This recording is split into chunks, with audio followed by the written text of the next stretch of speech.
One of the speakers is Sergei Posadsky, a hunter and public figure, director of the Orenburg Hunters Union, one of the initiators of the amendment to Federal Law No. 150 on weapons, and, by the way, host of the OCOT TV channel.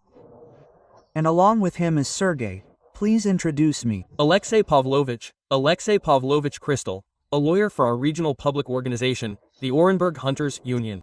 He and I are also the initiators of the amendment to Federal Law No. 150 on weapons. We drafted the bill together. And, in principle, we are now continuing our work on creating the all-Russian public organization, the Union of Civilian Firearms Owners. Thank you very much, and then the floor is yours. Tell us what you'll be speaking about, sharing with us.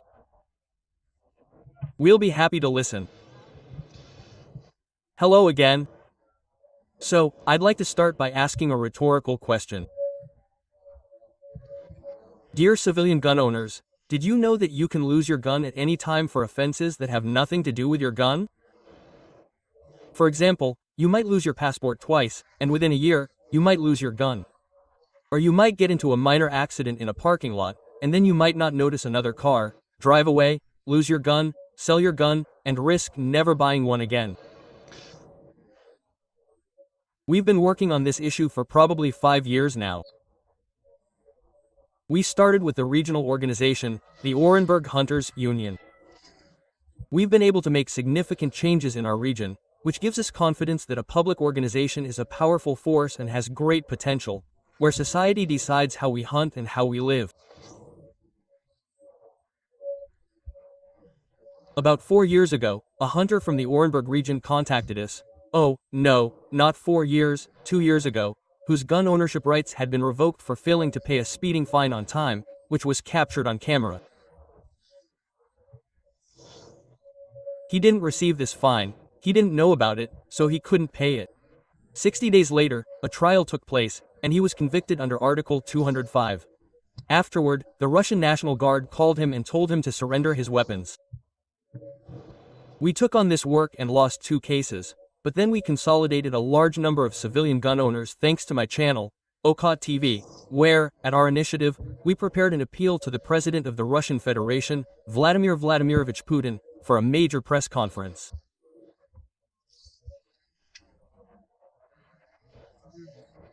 This was at the end of 23, yes, the beginning of 24. We wrote a large number of appeals, after which, literally 2 weeks later, all the regional offices of the Russian National Guard received letters, internal letters, informing them not to deprive people of gun ownership for offenses recorded on photo or video.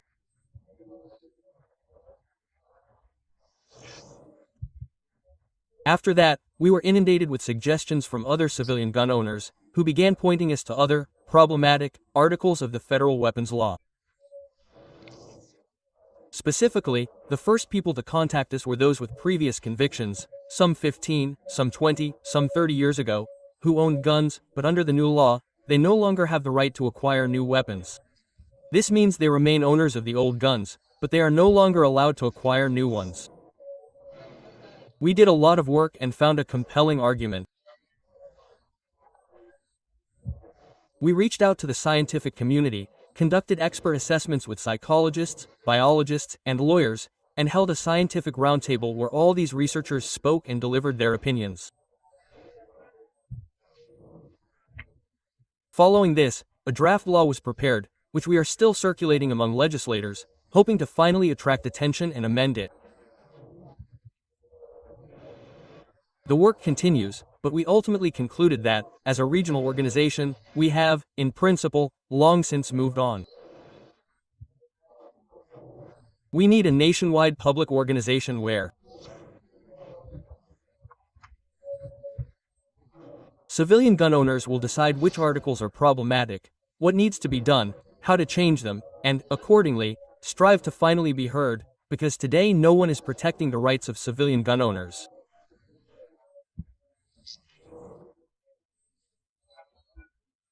Accordingly, we need to assert ourselves, so that we have a nationwide public organization where, I repeat, only the gun owners, the owners, members of this union, will decide for themselves who will lead this organization, and which problems we will resolve only at a general meeting and by common decision. After that, there will be at least someone, who will address the problems of all civilian gun owners. I'm using our regional public organization as an example. I'll give you one example, literally. There was a moment when Alexei Pavlovich, please take it, I'm falling out here. There was a time when, there was a decree from the governor of the Orenburg region that restricted the rights of hunters on public hunting grounds. It didn't prohibit anything within the hunting regulations, of course. On the contrary, it allowed a lot for hunters on designated hunting grounds. The problem was that under the Ministry Council, which included, well, employees of the Ministry of Natural Resources, employees of the State Budgetary Institution, and hunting users, naturally, no one protected the rights of ordinary hunters. After we created our organization, the Orenburg Hunters Union, we joined this organization and the first thing we did was repeal the governor's decree. In other words, we declared discrimination and that all hunters should have the same rights. After that, the decree was repealed and rights were equalized. We also ensured that ungulates were distributed not by privileged individuals, but by lottery. We then increased the harvest quotas for birds, increasing the harvest quotas for some spectacular species. We've secured the issuance of feathered game hunting permits not just once or twice a season, but annually, but by paying a state fee. A separate state fee was required for each permit. We've achieved this. So now in our region, one permit is issued for a year, with a single state fee. Besides saving money, it also saves people the unnecessary time of going to the ministry to obtain a permit.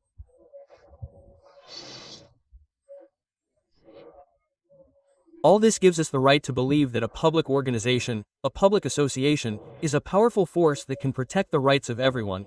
In our case, hunters in Orenburg and, within the framework of our new organization, all civilian gun owners. I'll now give the floor to Alexei Pavlovich, our organization's lawyer. He'll give you some illustrative statistics. We've prepared a special presentation detailing the problems with the gun law and what solutions we see to improve this situation for gun owners. Alexei Pavlovich, yes. Good day to everyone. Thank you for coming. We're glad to see you. So, I'll start right away by expanding on Sergei Sergeyevich's point regarding public associations. Public associations are regulated by federal law, if memory serves, 1982, on public associations. The most important benefit of officially registered public associations is the opportunity to join public councils, both in the public chamber of the Russian Federation and in regional ministries.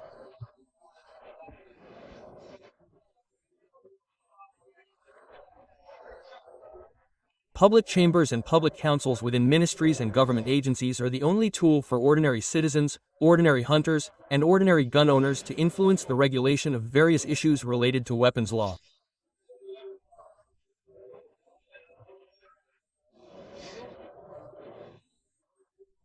There's a very fine line here.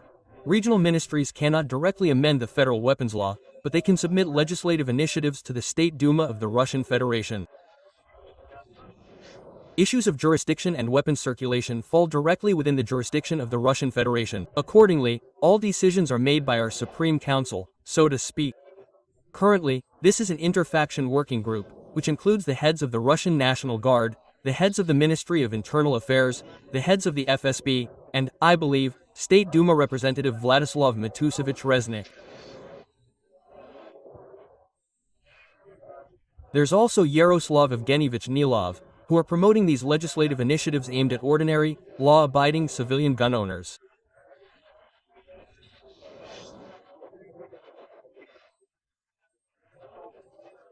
So, any deputy who comes up with any initiative or makes any statement, no matter who they are, no matter what their last name, if they don't have a solid understanding of the kind of people they're approaching and whose interests these initiatives serve, believe me, no one will address these issues.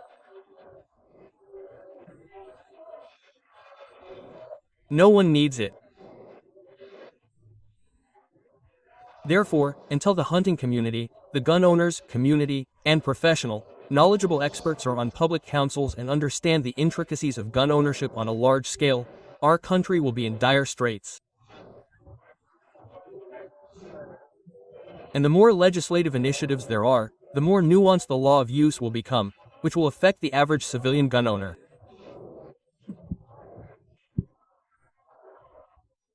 They'll go to court and try, through trivialities, collecting about 30 pages of appendices and compiling 8 pages of appeal material, to retain those 5, or 3, or 2, or 1 gun they've been keeping for 10, or even 5 years, which they could lose because they failed to pay a fine of 2,000 or 3,000 rubles on time. But the judge won't care. The judge won't care, because the judge looks at the circumstances surrounding the failure to pay the fine, and the fact that you're a gun owner, and that you have the right to your gun, which will lose your special license. Try explaining that. Try explaining that when you don't know the legal terminology. Therefore, the most important thing to do is to believe, to know, to understand where and what the root of the problem lies. And the root of the problem, in our opinion, lies in the following. When we began work, the most important thing, as in any form, where control functions are required, is to have statistical data, just like in business. If you don't see where the loss-making points are, for example, and where the specific dips are, you don't know how to optimize your business. When you decide to close or open something, you focus on specific indicators. There's no intuition, like, oh, it seems to me that this is unprofitable, so I'll close it. There are specific calculations. So, what's the situation with our weapons law? How is it regulated by the UN? Let's look at the expert data, which is now publicly available. And please, transfer your cameras to the presentation. Let's take a look. So, tragic events. The first event is Kerch. The second event is Kazan. The third event is the Bryansk region. A girl took a safe from a safe, a gun from her father's safe. And so the situation unfolds. So, here's the website excerpt. The number of crimes involving weapons in 2022 increased by 1/3. And here's the question. The number of crimes involving weapons increased by 1/3. How many, exactly? What specific weapons? How many of these crimes involve legal weapons? How many illegal ones? These are all the questions that need to be answered. It's impossible to summarize in just a few words. The number of crimes involving weapons increased by 1/3. So, let's look further. What do we see? What is our goal? Our goal is to answer 2 questions. Are the current requirements for civilian firearms owners justified, and does the level of threat to public safety posed by civilian firearms correspond to the number of their owners? Now, what do we need to do to achieve this? We need reliable information in the following areas of research. First, how many crimes, in principle, involve weapons? Second, how many of them involved illegal weapons, firearms, and how many involved weapons of limited damage? And how many involved legal weapons? All permits have been obtained, the owner has been identified. And how many involved legal weapons, that is, by type of length, e.g., smoothbore firearms and those with a rifled barrel? A rifled barrel. Now we look further. Statistics from the website of the Prosecutor General's Office of the Russian Federation. A very visual tool. There's a map. You can select your region to see the number of crimes, from those registered to those rendered by court decisions, for specific offenses under the Criminal Code of the Russian Federation. But please, let's look. Total number of crimes registered. Number of crimes related to illegal arms trafficking registered. Again, these statistics don't give us any answers. We'll see how many crimes were registered, but we won't understand how many of them involved firearms, weapons of limited damage, how many involved smoothbore firearms, and so on. Let's look further. Statistics from the Ministry of Internal Affairs of the Russian Federation, January 20th, 2020, January to December. There's some data here. There's a section for crimes involving the use of weapons. Yes, it's there, but it's not specific. So, again, looking at these statistics, we can only see that some weapons are involved in illegal circulation. We'll look further. 2021, the same thing, 2022. And in 2023, after all this was introduced, the section for crimes involving the use of weapons no longer appears in the statistics. We can only guess why. But we're looking for more data. We've already looked at the Prosecutor General's office website, and we've looked at the Ministry of Internal Affairs website to get an answer. It's all about weapons control, after all. We have this ephemeral figure of 3 million gun owners. How many of these gun owners, exactly, are in possession of 6 million? This is the latest data from the Russian National Guard website. Well, General, I don't remember his first name or patronymic, but Zolotov published this in an interview in 2021. He said we have 3 million gun owners, 6 million units of ownership. Now we need to understand the connection between gun ownership and the crime rate in the Russian Federation. Let's go to the statistics website of the Judicial Department of the Russian Federation. The statistics from the website of the Judicial Department of the Russian Federation display data for the period from 2005, with expanded data, up to 2024, to the present. These statistics are very detailed. We study them, and then drill down. Here, for example, is a type of statistics. We open the statistics, and it shows the main indicators for all criminal offenses under the criminal code for a specific year. Here we have several data points, including the number of convicted individuals, additional classifications, and a whole lot more. That is, if you open absolutely every statistic on the Judicial Statistics website, you will find everything you want, but you will not find, again, specific information on the types and kinds of weapons. It simply isn't kept. Therefore, but even taking into account the statistics that exist, we will draw certain conclusions from them. Now I will briefly summarize the conclusions. The statistics on the website of the Judicial Department are very detailed. As I said earlier, there is different data. A report on the number of those convicted of all types of crimes, a report on the composition of those convicted and the location of the crime, a report on the demographic characteristics of those convicted of all types of crimes. But with its help, we can conclude that the share of crimes related to weapons trafficking by year from 2005 to 2024, on average, does not exceed 1% of the total number of crimes for each year. That is, on average, the share of the percentage, on the contrary, of weapons, which falls outside 1% of the total number of crimes. Now further on there will be more detailed data. Here we look. So, we collected statistics from 2005 to 2000 on 24 types of crimes: theft, murder and attempted murder, convicted of illegal actions and violation of rules for handling weapons, convicted of a crime against traffic safety, operation of a vehicle, illegal hunting, Article 258 of the Criminal Code, and careless storage of a firearm, Article 224 of the Criminal Code.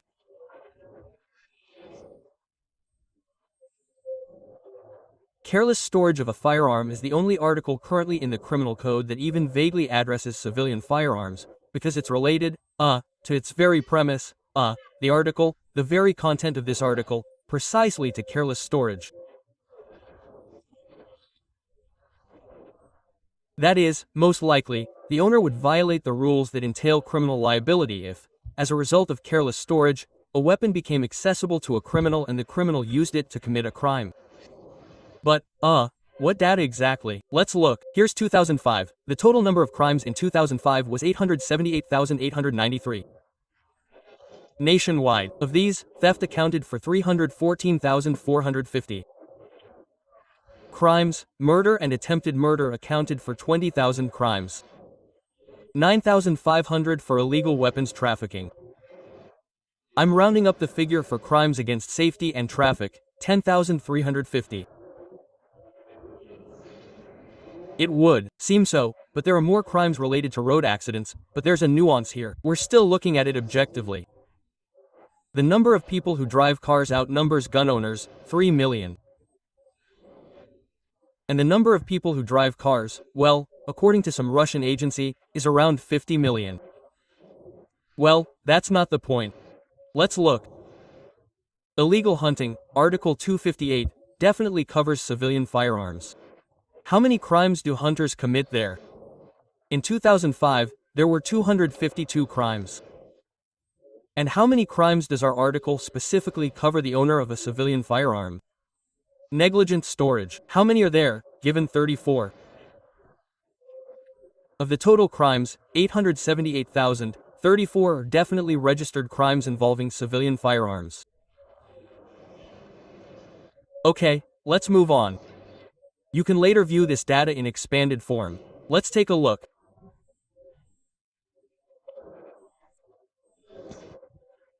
I was drawn to these statistics in 2014 and 2015, when we expanded our criminal code to include criminal penalties for those who drove while intoxicated, whether they had a criminal record or an administrative fine for it.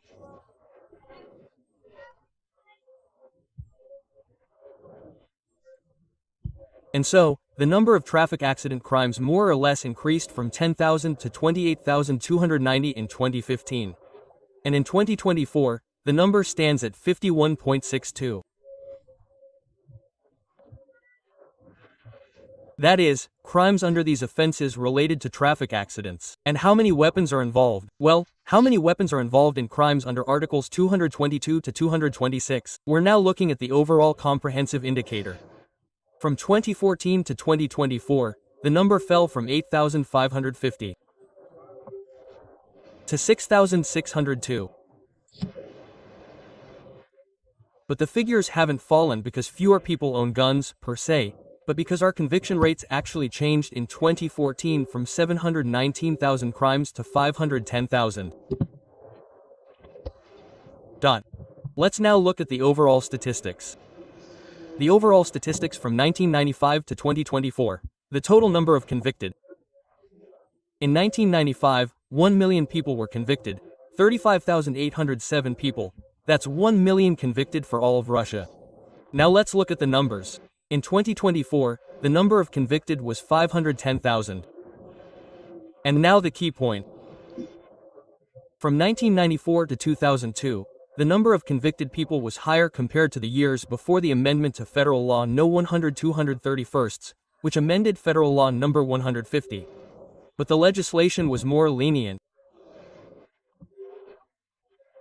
Between 1991 and 2002, when the average criminal record was 1 million people, and when the overall conviction rate was 578,000 in 2022 and 510,000 in 2024, arms trafficking became much more complex and demanding.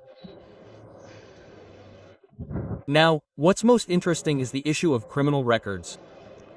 There are people in society with a criminal record, even if the conviction was expunged or removed 10, 20, or 15 years ago, given that expungement and removal of a criminal record have their own time limits. This person should never own a weapon because they are morally unworthy of it. We've heard enough of this in our discussions. And, well, let's take a look.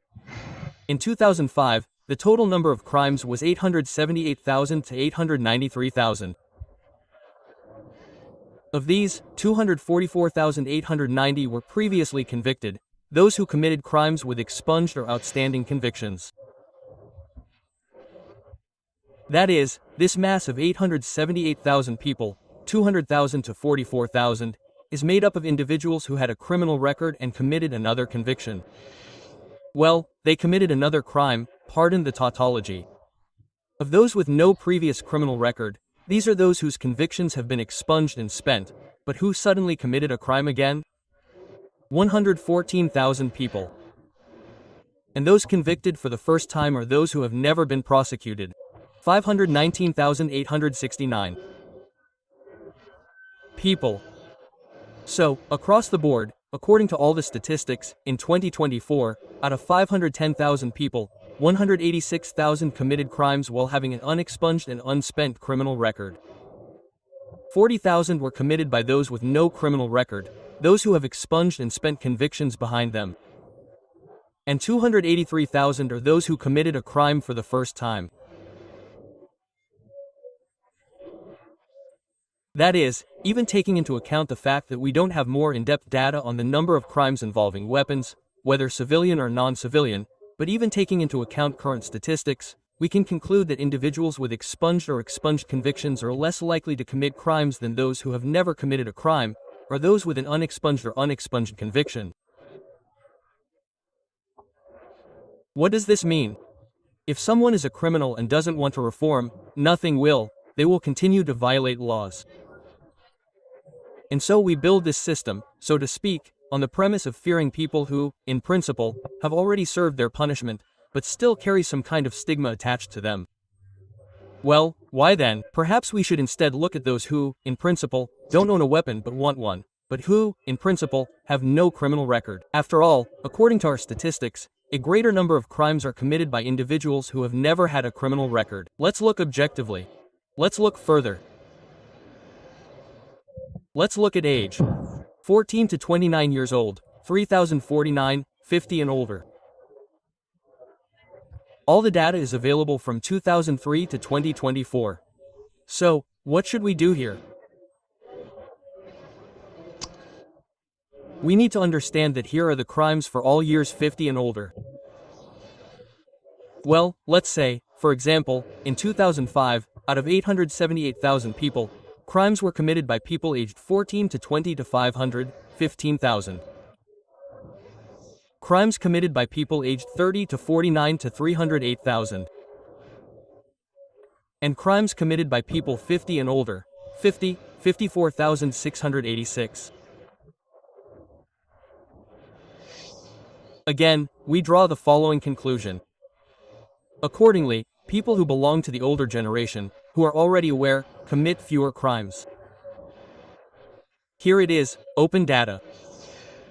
So what do we do?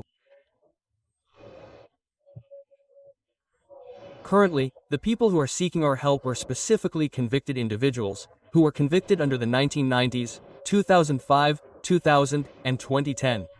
Accordingly, these are people in the age category who committed crimes, well, as we see, between the ages of 14 and 29, well, between 30 and 40, that is, let's count, yes, we are now in 2024. They applied, let's say, during the period when they had a criminal record from 2000 to 2010.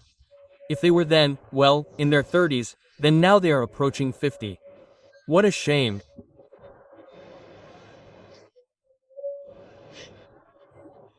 And these people who are approaching 50, who just want to go hunting, who are already settled in life, who have a child, who have a spouse, yes, maybe a divorce and several children, who have a job, who have their own social status, they just want to hunt, they just want to own a gun, they just want to stop sitting on the couch and drinking beer before a football game.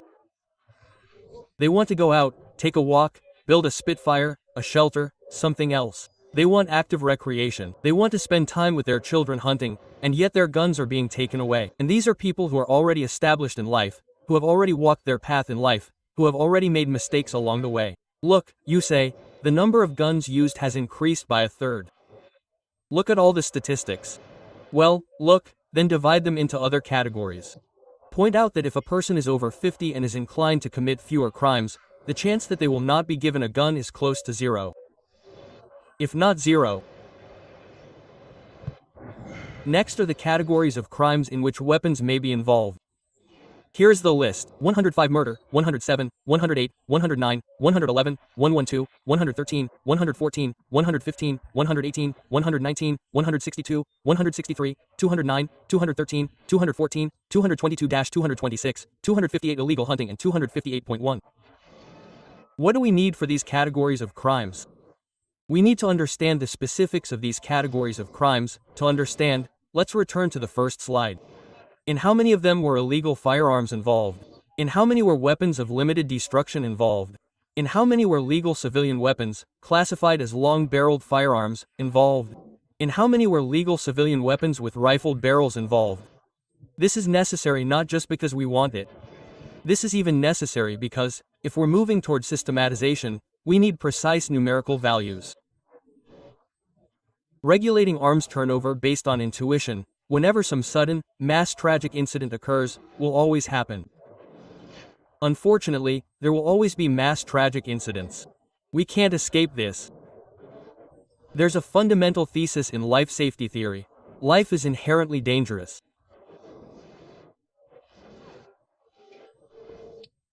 Accordingly, if we understand perfectly well that we don't have statistical data, and unfortunately, we don't, let's look further at raw stat data, then we can only regulate arms turnover based on intuition, only when something happens.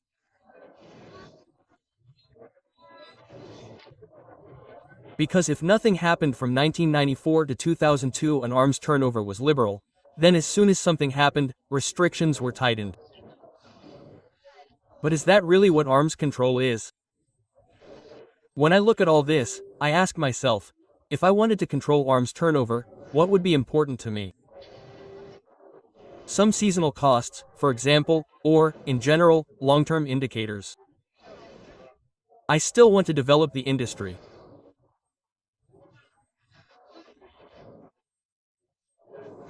And if I do, I need general indicators that I can upload to the GPT chat, where I can analyze the level of gun ownership that would be acceptable for the federal law to meet the requirements of being aimed at public safety.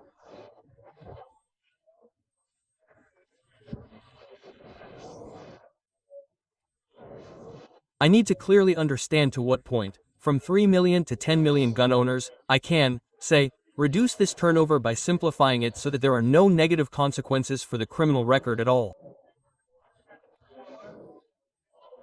I can only do this with complete system data, so that a robot can do this work for me, and I can only draw the right conclusion.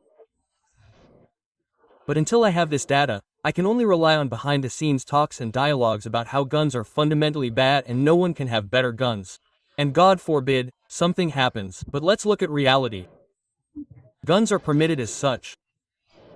You can hunt with them. And it's either allowed or it's not, basically. And if it's allowed and if the legislator recognizes it as such, then it needs to be developed, not curtailed. For example, regarding the intended use of weapons. Weapons can be used for hunting, shooting, and self-defense, but only in our country can weapons be used solely in accordance with the document you received for them. The same long, civilian firearms, smoothbore ones, can be used for self-defense, hunting, and sport, but only in our country will they be used, and there will be violations. If your permit says something different, and you use it for an unintended purpose, then this is at the very least something that needs to be standardized, because there's logic to it. Let's look further. Well, as someone who would like to look elsewhere, there's no data on weapons in the reports of the Supreme Court of the Russian Federation either. We downloaded and studied a table from Rawstat data for 2021. It's a table of natural population change by main causes of death. You know, there were statistics on murders, yes, 20,000 in 2005. And then the number of murders declined, I think. Now in 2024, the share of murder-related crimes is around 5,000. Now, in Rawstat data for 2021, we'll look at how many people die in road accidents and how many die from firearms. Injuries resulting from a firearm discharge with undetermined intent, 613 people. And accidents caused by firearms, 86 people. And for comparison, here's the breakdown by road accidents. And, by the way, here's the most interesting thing about weapons. Again, returning to these points, what's missing? How many civilian, how many rifled, how many smoothbore, how many legal, how many illegal? It's not even included in these statistics for causes of death. There's no detail, but there is detail for road traffic accidents. It includes pedestrians injured in traffic accidents, excluding train accidents, and cyclists, and people in motor vehicles, and pedestrians injured in collisions with trains. So, if you want, you can keep these statistics visually. And as a reminder, 613 people died from weapons in road accidents in 2021, and 13,632 from road accidents. Yes. Yes. And there. According to the license, What's the figure? They say the same number of soldiers died in Afghanistan. That's how many over all the years. Over all the years of this war, that's for 1 year in 2021. Thanks for the information. And 860 people die from weapons, not 613. That's the previous one, okay, let's assume. And here's the main conclusion from this entire volume and array of information. Okay, I get it. Currently, we have all the data except for that which actually pertains to control over civilian firearms circulation. And until this data is available, any decisions, either for or against, will have no serious basis. Only targeted calculations will provide a realistic picture and effectively develop the civilian firearms circulation sector. There's no data yet. Any statements, whether for or against, will be intuitive. But this sector, which is responsible for both safety and recreation, and, in principle, involves billions of dollars in financial flows, yes, how can it be regulated solely on the basis of what some people think is bad, while others think it's good? We think it's good, and we see it, we show why it's good. And when they tell us that we think it's bad, well, show them why it's bad. So, get this information out to the people. A crime involving weapons doesn't fall into the category of classified information or state secrets. This information should be freely available so the public can see its status. The public isn't informed, it doesn't know. Therefore, any dialogue during negotiations with decision makers is essentially limited. Here's the answer. Yes, we're in our last minute before the drawing. We sent the response to legislative assemblies across Russia to gather feedback. Here's the response we received regarding changes aimed at simplifying weapons circulation for the benefit of ordinary citizens. Responses from the Zabaikalsky Legislative Assembly of the Zabaikalsky Krai. An honest answer. It's not possible to ensure a comprehensive expert review of the proposed draft federal law by the Legislative Assembly Committee of the Zabaikalsky Krai. Due to the lack of specialized knowledge in this area among the deputies of the Zabaikalsky Krai Legislative Assembly, as well as the lack of official statistical information necessary to prepare an expert opinion. And now tell me I'm getting something wrong here. Let's look at the problem realistically. There's no data. And the next high-profile event will lead to further tightening of regulations. And what does it take to have this data? Society needs to be involved. We need to work with people, conduct surveys, measure public opinion, explain who a hunter is and how hunting can, in principle, save people who come in with PTSD.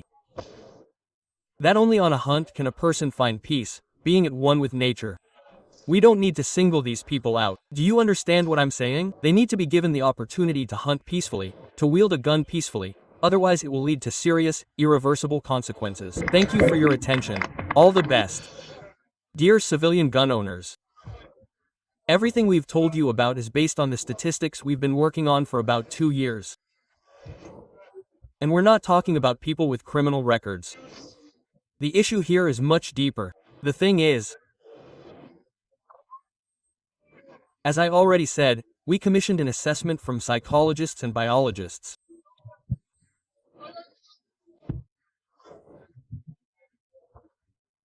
Psychologists say that if someone who's dedicated their life to guns, hunting, or collecting, or, say, triathlon, is deprived of their passion, they'll simply disappear.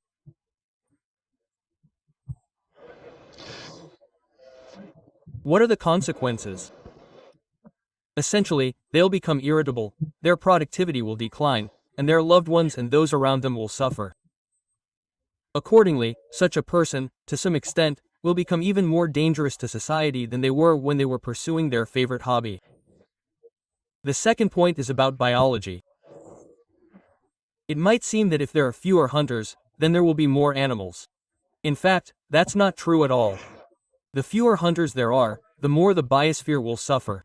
Hunters contribute to the biosphere, they play a positive role. Poachers play a negative role. And when a law-abiding gun owner, a hunter, has his gun confiscated, many of them, as I know firsthand, don't accept it. As a result, they retreat into the shadows and become poachers. So, the problem is getting exponentially worse. Fewer hunters, more poachers.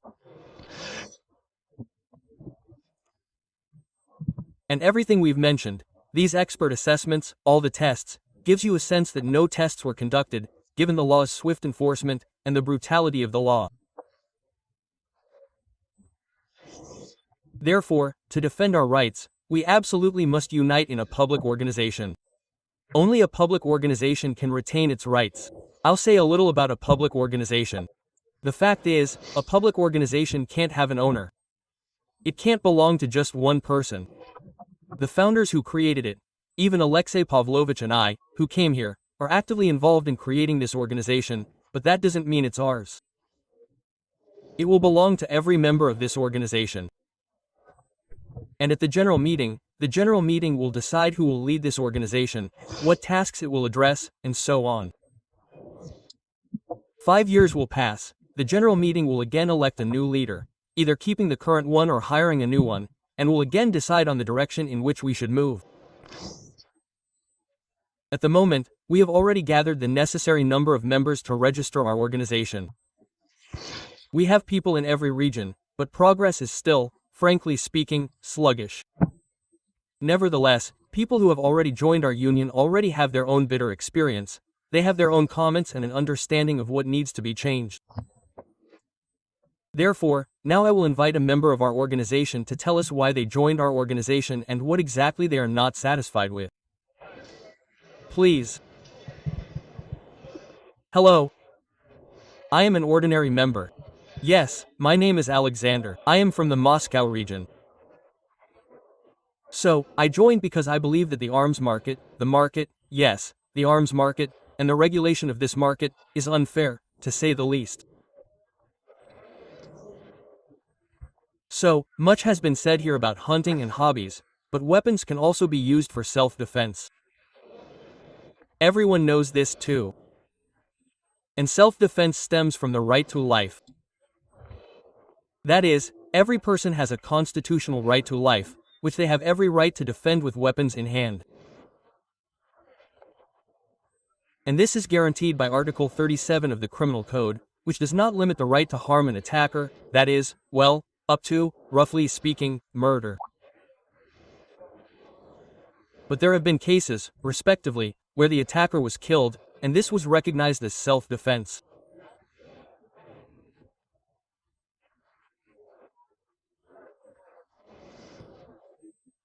But there is, Federal Law 150 on weapons, which limits both the muzzle energy of a shot fired from traumatic weapons and the barrel length, which, well, limits short-barreled weapons, which prevents a person from fully defending themselves, that is, it does not allow a person to fully exercise that same Article 37 and realize their legal right to life, which they have the right to defend.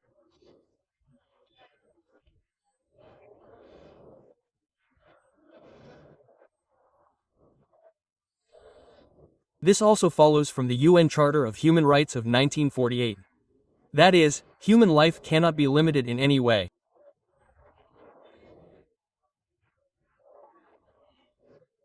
And Article 150, in turn, at the very end, effectively limits your right to life during an attack, since traumatic weapons, according to the technical regulations that currently exist, do not allow for full self-defense. Everyone knows this, but it must be acknowledged. And this legal conflict between Article 37 of the Criminal Code, the constitutional article on the right to life, and Federal Law 150 and the technical regulations, well, this legal conflict must be resolved somehow. It must be resolved either by, accordingly, stipulating in Article 37, please, that, well, life is limited, after all, but we have a constitution.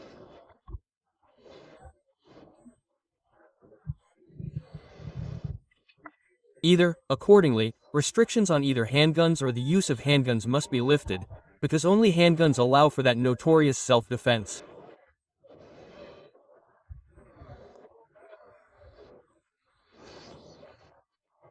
I believe this is a right, a citizen's right, a constitutional right.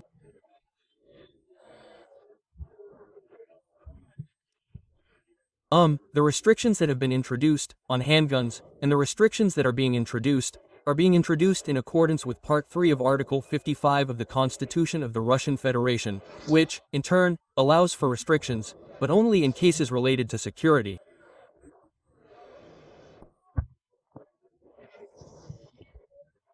So, the most important thing is that no research has been conducted on this topic.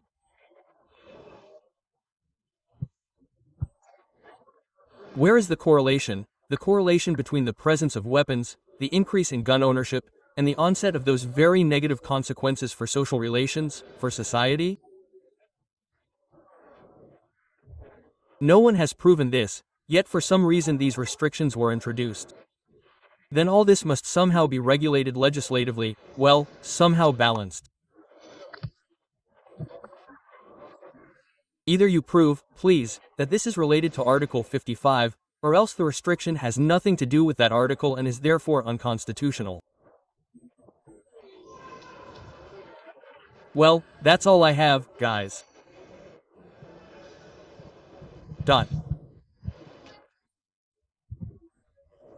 Dear civilian gun owners, in order to change the gun law, I want to reiterate that we need to unite.